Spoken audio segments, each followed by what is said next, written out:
নগাঁৱৰ কেঁচালী পানীগাঁৱত ঘৰচীয়া মহৰ আক্ৰমণত শনিবাৰে পুৱাৰ পৰা 11 মান বজাত আহত 2জনকৈ লোক।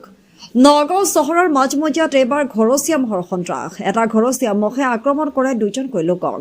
এই ঘটনা সংঘটিত হৈছে নগাঁৱৰ কেঁচালী পানীগাঁৱত। উল্লেখ্য যে ন্যায়ালয়ে মহ যুঁজোৱাৰ নিষেধাজ্ঞা কৰাৰ পাছতে মহটো যুঁজোৱাৰ বাবে বলীয়া হোৱা বুলি অভিযোগ কৰে স্থানীয় লোকে।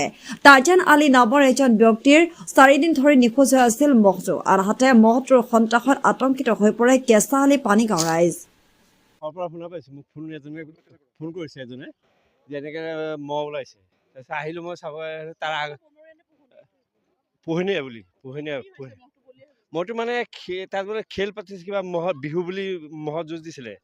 যুঁজ মানে মহৰ যিবিলাক মালিক যোনবিলাক সিহঁতে কৈছে যে মহৰ যুঁজৰ খেল মানে হেৰি কৰিছিলে খেলিছিলে। খেলাৰ পিছত তাতে মানে হাৰি গ'ল যে হাৰি যোৱাৰ পিছত কিছু মানে টক্কৰ লাগি পেলাই মানে তাৰ পৰা মহটো ইয়াৰ পৰা 30 কিলোমিটাৰ নে কিমান জলাহা বুলি কৈছে। জলাহা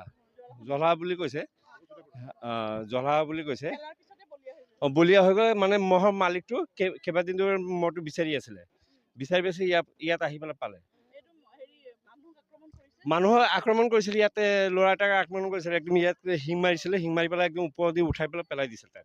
এতিয়া চিকিৎসালয় লৈ গৈছে হস্পিটেল।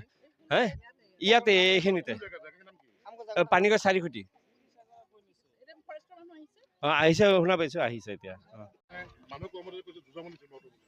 তাকেতো এতিয়া সেইটোতো আমি ক'ব নোৱাৰিম।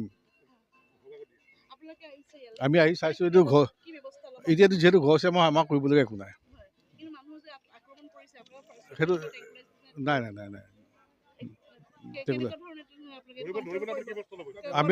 আমি একো নলওঁ। আমি মালিকে কৰিব যি কয় মালিকে কৰিব।